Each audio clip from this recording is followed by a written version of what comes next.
Shalom, puji Tuhan kita boleh ada dalam menara doa.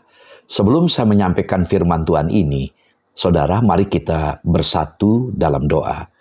Bapa kami dalam sorga, kami bersyukur pada kesempatan ini kami boleh belajar untuk mendengarkan firman-Mu lewat pengajaran tentang bagaimana seharusnya kami bersikap dalam doa kami. Terima kasih pakai hamba-Mu yang sangat terbatas ini, biarlah pengurapan Tuhan menyertai hamba-Mu dan memberkati seluruh kekasih kami yang mengikuti doa dan firman ini. Terima kasih, kami bersyukur dan kami berdoa dalam nama-Mu Tuhan Yesus. Haleluya. Amin. Puji Tuhan, saudara yang saya kasih, saya akan mengajak saudara untuk belajar bersama-sama tentang bagaimana seharusnya kita berdoa. Karena itu tema kita adalah belajar berdoa. Nah, secara khusus kita akan belajar berdoa menurut doa Bapa kami yang diajarkan oleh Tuhan Yesus. Saudara, berdoa merupakan hal yang tidak bisa lepas dari kehidupan umat Kristen. Doa merupakan nafas hidup orang percaya. Bayangkan jika kita tidak bisa bernapas, pasti akan menyiksa, bahkan bisa saja kita meninggal dunia. Begitupun dengan doa. Jika manusia hidup tanpa berdoa, maka kehidupan rohaninya sama saja mati. Sebenarnya doa juga bentuk persekutuan kita dengan Tuhan. Doa ini sifatnya dua arah antara manusia dan Tuhan. Bukan hanya kita yang menyampaikan isi hati, tapi kita juga harus memberikan kesempatan kepada Tuhan untuk berbicara kepada kita. Secara teknis berdoa semestinya tidaklah sulit, saudaraku.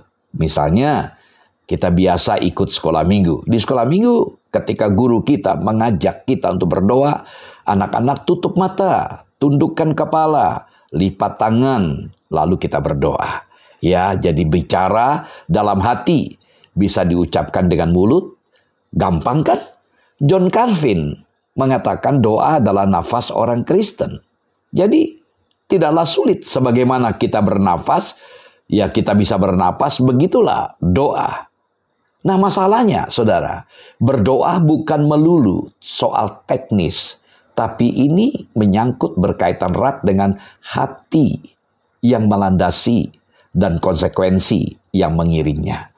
Karena itu tidak heran, dalam Matius 6 ayat 9, Tuhan Yesus berkata, karena itu berdoalah demikian. Ungkapan ini menyampaikan kepada kita bahwa Tuhan Yesus ingin mengajar kepada kita bagaimana sikap kita berdoa. Apa menjadi alasannya? Mengapa Yesus harus mengajarkan bagaimana seharusnya kita berdoa secara khusus pada murid-muridnya, saudara? Ya, sebagai latar belakang perlu kita pahami, umat Yahudi waktu itu di era Perjanjian Baru memiliki aturan dan tata cara yang sangat ketat dan kaku tentang doa. Ya, ada 3 hal yang menarik ketika kita bicara tentang doa bagi umat Yahudi. Pertama, doa Shema. Nah, doa Shema itu doa yang dipanjatkan pada pagi hari saat matahari baru muncul dan sore hari saat matahari baru terbenam. Lalu kemudian doa rutin. Ada 3 waktu, pukul 09.00, pukul 12.00, dan pukul 15.00. Lalu bagaimana sikap mereka berdoa? Sikap mereka berdoa berdiri tegak, tangan terentang ke atas, kepala tertunduk. Nah saudara, dampaknya apa? Pengaruhnya apa? Ketika bicara tentang tradisi doa bagi umat Yahudi. Nah doa itu kerap kali berubah fungsi, saudara.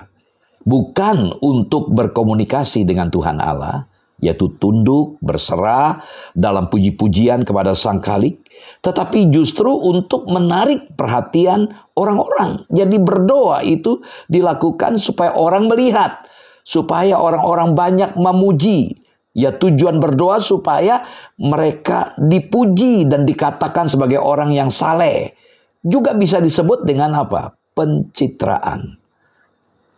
Sehingga tidak heran Tuhan berkata dalam Matius 6 ayat 5-6. Apabila kamu berdoa, janganlah berdoa seperti orang munafik. Mereka suka mengucapkan doanya dengan berdiri dalam rumah-rumah ibadat dan pada tikungan-tikungan jalan raya supaya mereka dilihat orang. Aku berkata kepadamu, sesungguhnya mereka sudah mendapatkan upahnya. Tapi jika engkau berdoa, masuklah ke dalam kamarmu, tutuplah pintu dan berdoalah kepada Bapamu yang ada di tempat tersembunyi. Maka Bapamu yang melihat yang tersembunyi akan membalasnya kepadamu. Dari ayat ini kita bisa melihat betapa perlunya kita sadar bahwa kita berdoa bukan dengan tujuan supaya dilihat oleh orang. Di sini sebuah ajakan betapa perlunya kita fokus kepada Tuhan, masuk ke dalam kamar, lalu kita berdoa. Nah saudara, apa jadi pesan Tuhan Yesus ini? Ya, jangan dimengerti secara harafiah. Ya saudara, bukan berarti kita tidak boleh berdoa di tempat Tuhan, boleh. Tapi bukan tujuan untuk dilihat oleh orang. Ya toh? Bukan untuk pamer. Ya, kadang-kadang kita makan di rumah makan atau di restoran, kita perlu berdoa. Tapi tujuan kita untuk berkomunikasi dengan Allah, menaikkan ucapan syukur kita kepada Allah. Ya kan? Nah tujuannya apa? Berdoa itu tujuannya memiliki makna, yaitu membangun komunikasi secara pribadi dengan Tuhan. Jadi ini bukan bicara tentang pamer kesalehan. Nah, kalau orang yang suka pamer kesalehan dengan cara-cara ibadahnya, itu sama dengan munafik. Matius 6 ayat 7. Lagi pula dalam doamu itu janganlah kamu bertele-tele seperti kebiasaan orang yang tidak mengenal Allah. Mereka menyangka bahwa karena banyaknya kata-kata doanya akan dikabulkan. Saudara, kebiasaan di kalangan bangsa-bangsa lain pada waktu itu berdoa suka bertele-tele. Nah, kata bertele-tele ini ya bukan berarti maknanya kita tidak boleh berdoa panjang. Ya, doa syafaat pasti doa panjang. Jadi bertele-tele tidak sama dengan doa panjang. Saudara, Lukas 6 ayat 12. Pada waktu itu pergilah Yesus ke bukit untuk berdoa. Dan semalam-malaman ia berdoa kepada Allah. Kita lihat Tuhan Yesus semalam suntuk. Dia berdoa, berarti panjang banget. Untuk menentukan pilihan siapa murid yang layak. Dia berdoa untuk murid-muridnya. Jadi bukan kita dilarang berdoa panjang-panjang. Kadang-kadang kita perlu waktu berdoa syafaat dengan bergiliran. Nah, apa arti doa yang bertele-tele? Doa yang bertele-tele itu merupakan doa yang secara sengaja dipanjang-panjangin dengan keyakinan bahwa makin banyak kata-kata yang kita ucapkan dalam doa-doa kita, maka makin besar pula kemungkinan doa-doa yang kita panjatkan itu terkabul. Jadi di sini doa seperti ini menempatkan keinginan, kemauan kita itu sebagai pusatnya, bukan Tuhan. Padahal doa yang benar kita berpusat kepada Tuhan. Jadi ketika kita menempatkan keinginan kita sebagai pusat, berarti kita memaksa Tuhan untuk melakukan segala kemauannya. Memenuhi daftar permohonan-permohonan kita. Ini merupakan doa yang keliru, saudara. Doa yang keluar dari mulut yang tidak memberi makna hidup yang dalam, bukan doa yang benar. Doa merupakan suatu pergumulan, bukan kebiasaan. Orang Yahudi cenderung bermain kata dalam doa-doanya. Nama Tuhan dipuji-puji, nama Tuhan dihormati, nama Tuhan dipermuliakan, tetapi jalan hidupnya tidak terpuji, saudara. Doa yang bagaikan karangan indah, atau yang seperti rentetan mantra, itu adalah kebencian. Merupakan kebencian di telinga Allah. Tuhan tahu apa yang kita lakukan tanpa tergantung kepada manusia.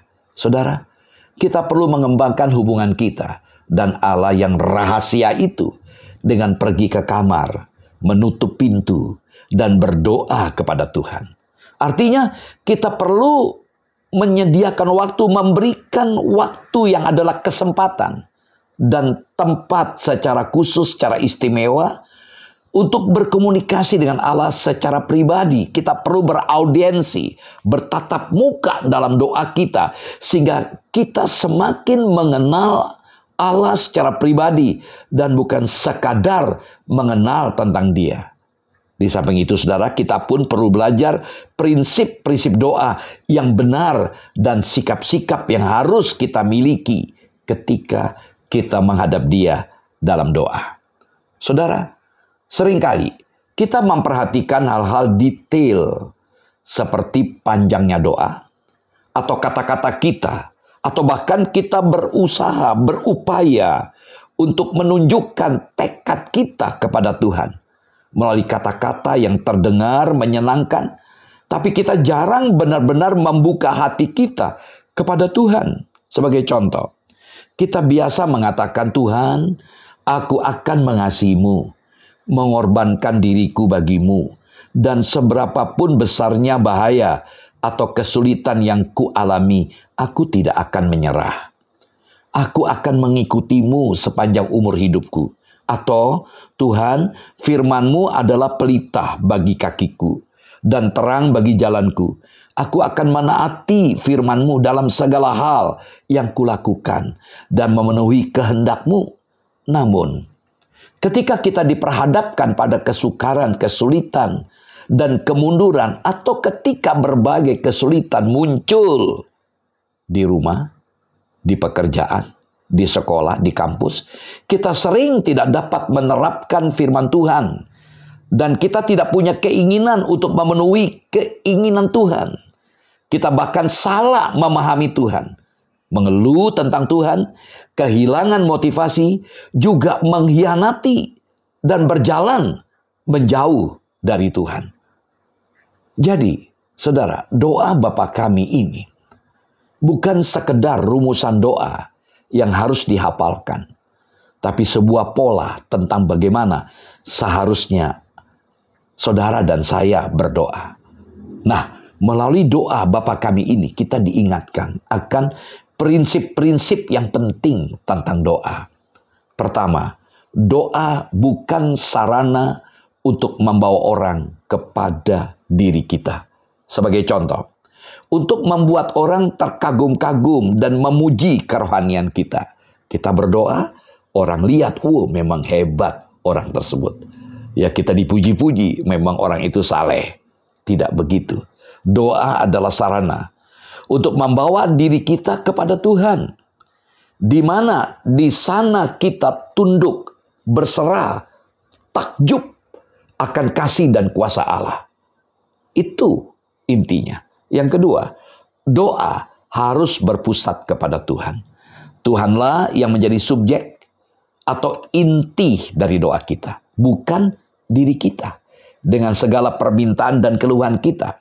Saudara, kerap kali ketika kita berdoa, kita terlalu sibuk memikirkan apa yang hendak kita ucapkan, sehingga lupa untuk mendengarkan Tuhan.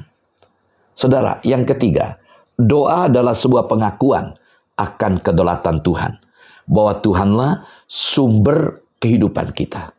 Saudara, pada saat kita berdoa, seharusnya ada penyerahan diri kepada Tuhan.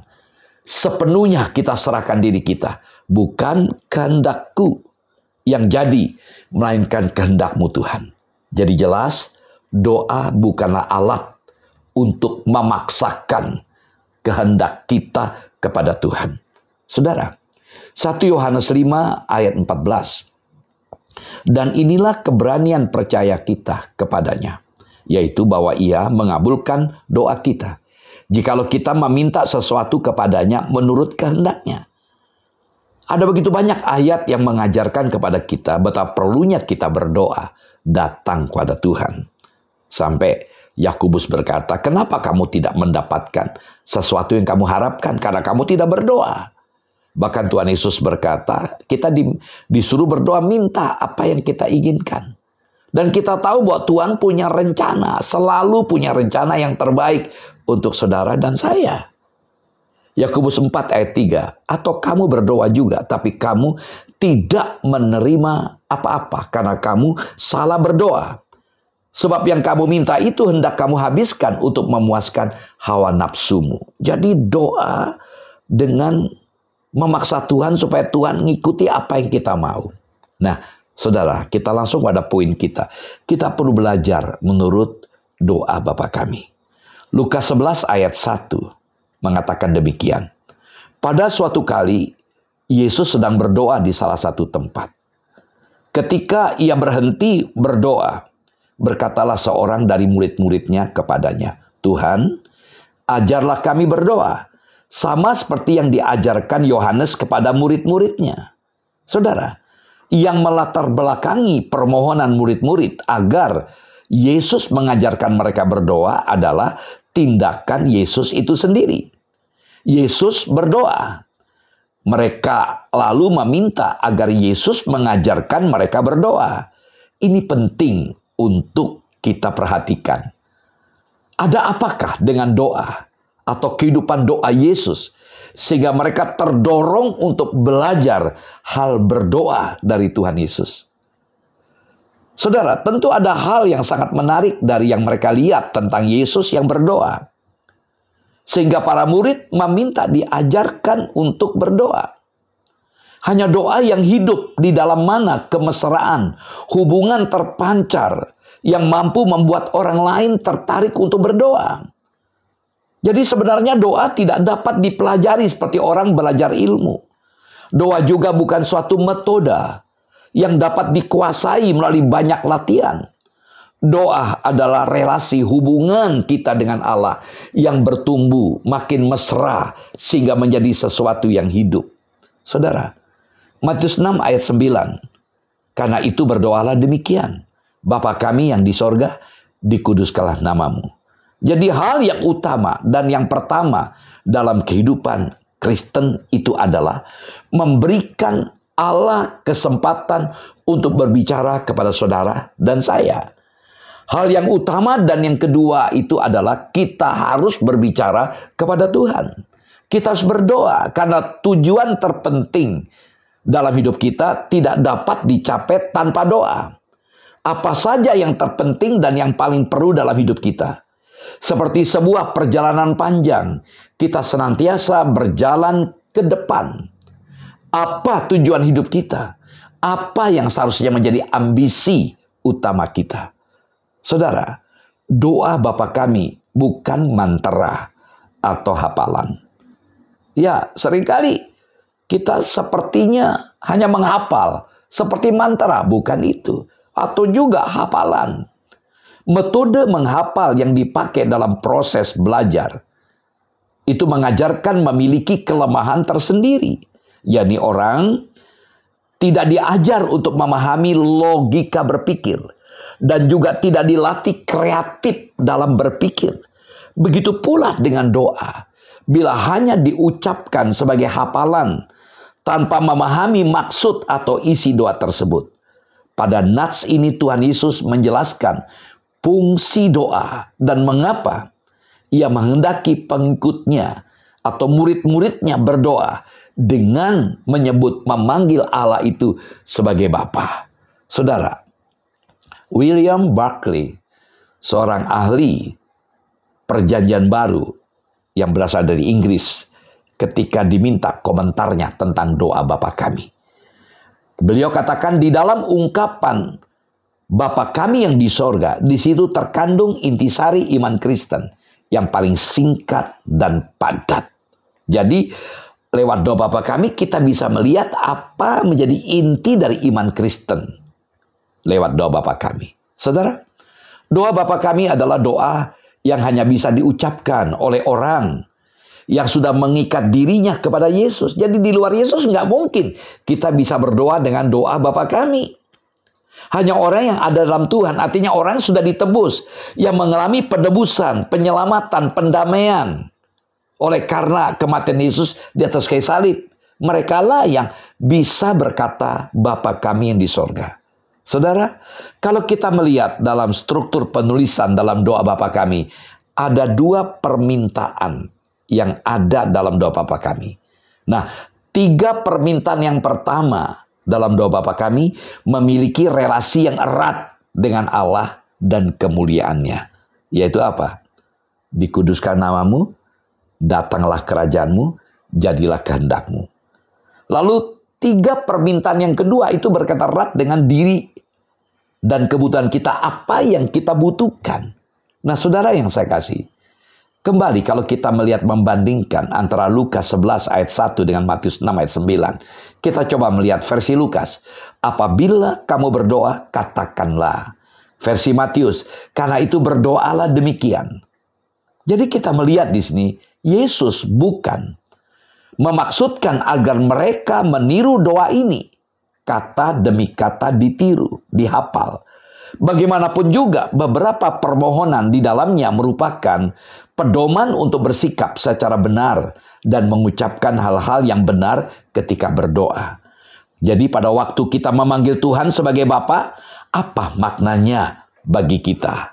Pertama, sapaan Bapa itu menunjukkan relasi yang dekat dan akrab. Bapa kami di sorga. Sapaan Bapa itu menjelaskan adanya hubungan, relasi yang begitu dekat, begitu intim, begitu akrab. Selama ini kita pahami Allah itu dari aspek transenden. Allah begitu agung, begitu mulia, yang tidak bisa dijangkau dengan cara berpikir kita. Begitu kudus. Namun kita sadar, Allah bukan hanya transenden, tapi Allah juga imanen. Dia ada turun ke bumi, menyatu dengan kita, dekat dengan kita. Nah, ini perlu kita pahami ketika kita berdoa, Bapa kami di sorga, di mana kita dekat dengan Allah. Penyebutan Bapa itu menunjukkan pengakuan adanya relasi yang erat dengan Allah yang maha tinggi, yang maha mulia. Ini dimungkinkan karena adanya kelekatan orang-orang percaya dengan Yesus sebagai anak manusia. Pengharapan akan datangnya kerajaan Bapa itu menyiratkan adanya pengakuan akan kekudusan dan kedaulatan Allah sebagai Raja. Di dalamnya terkandung pernyataan kerinduan untuk memberlakukan apa yang dianut, yaitu hukum-hukum kerajaan Allah. Puji Tuhan. Jadi dalam bagian pertama ini kita memanggil Yesus, Tuhan itu dengan sebutan Bapa. Jadi perkataan Bapa kami yang di sorga itu mengajarkan bahwa di dalam doa Allah yang jauh transenden dari manusia yang ada di sorga menjadi dekat dengan umatnya. Bapa kami yang menjadi imanen, akrab, dekat, menyatu dengan kita. Ini menggambarkan hubungan erat umat dengan Tuhan, pencipta langit dan bumi sekaligus Bapa di sorga. Karena kasihnya, Dia mengangkat setiap umat manusia menjadi anak yang istimewa. Ungkapan Bapa kami menarik untuk kita pahami. Yesus menggunakan panggilan mesra seorang anak kepada bapaknya. Roma 8 ayat 15. Sebab kami tak menerima roh perbudakan yang membuat kamu menjadi takut lagi. Tapi kamu telah menerima roh yang menjadikan kamu anak Allah. Oleh roh itu kita berseru, ya Aba, ya Bapa. Jadi istilah ini dipakai keluarga Yahudi modern dan menunjukkan pengenalan yang akrab berdasarkan kasih Allah. Adalah Bapa dari semua orang yang menerima Kristus sebagai Tuhan dan juru selamat pribadinya. Kita lihat satu ayat lagi, Yohanes 1 ayat 12. Tetapi semua orang yang menerimanya diberinya kuasa supaya menjadi anak-anak Allah, yaitu mereka yang percaya dalam namanya. Percaya kepada Yesus membawa akibat yang luar biasa, saudara. Orang yang percaya kepada Tuhan Yesus diberinya kuasa. Untuk apa? Untuk menjadi anak-anak Allah. Dari ayat tadi, Yohanes 1 ayat 12. Lalu siapa saja yang dapat menjadi anak-anak Allah? Istilah dikatakan ayat 12 tadi, semua orang. Dengan jelas menunjukkan ruang tanpa batas.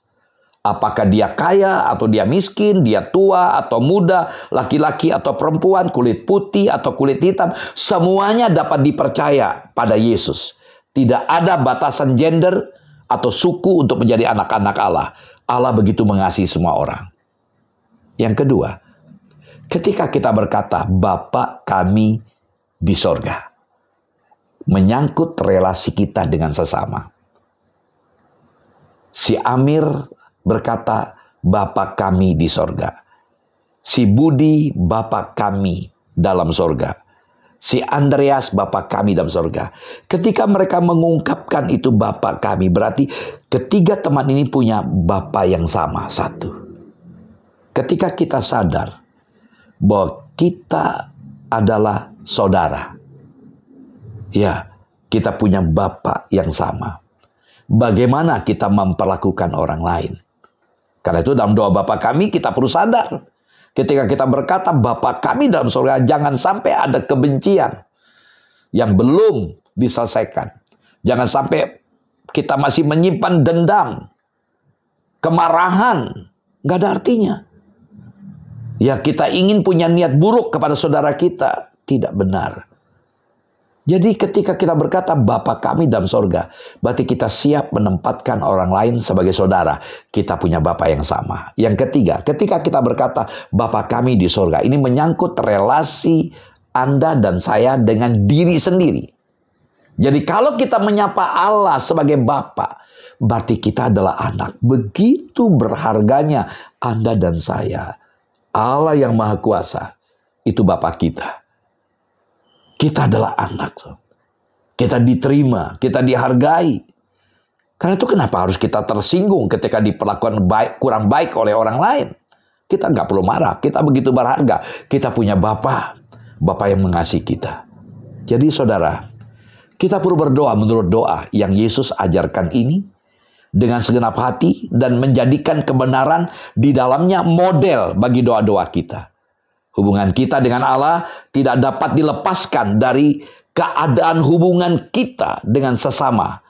Jadi penerimaan Allah akan doa kita pun terkait dengan penerimaan kita akan sesama kita. Jadi kalau kita ingin mengalami jawaban doa, kita harus belajar menerima orang lain. Saudara, ketika kita mendatangi Allah dengan sikap doa seperti diungkapkan dalam doa Bapa kami, maka hubungan, relasi dengan Allah akan semakin dalam dan bertumbuh. Saudara, tanda pertama bahwa kita dalam hubungan erat, relasi erat dengan Allah adalah hidup dalam doa. Karena itu, hayati dan terapkan prinsip-prinsip serta isi doa ini setiap kali saudara berdoa. Amin. Mari kita berdoa. Bapa, terima kasih buat pengantar doa Bapa kami yang kami pelajari pada saat ini. Biar kami boleh menyadari sesungguhnya kami punya Bapa. Bapa yang luar biasa, yang mengasihi kami. Yang sudah menghargai kami, menjadikan kami anak. Kami boleh belajar melihat saudara kami yang lain sebagai bagian dari keluarga. Karena kami punya Bapa yang sama. Terima kasih. Biarlah kami senantiasa boleh belajar menempatkan Engkau sebagai Bapa. Sehingga kami tidak perlu takut, karena pasti Engkau sebagai Bapa akan menjaga, melindungi, memperhatikan, bahkan memberikan berkat-berkat bagi setiap kami anak-anak-Mu. Terima kasih Bapa, kami bersyukur, mohon berkat Tuhan bagi kami. Segala puji syukur kami panjatkan doa kami ini. Dan kami alaskan dalam nama-Mu Tuhan Yesus. Haleluya. Amin. Shalom, Tuhan Yesus memberkati.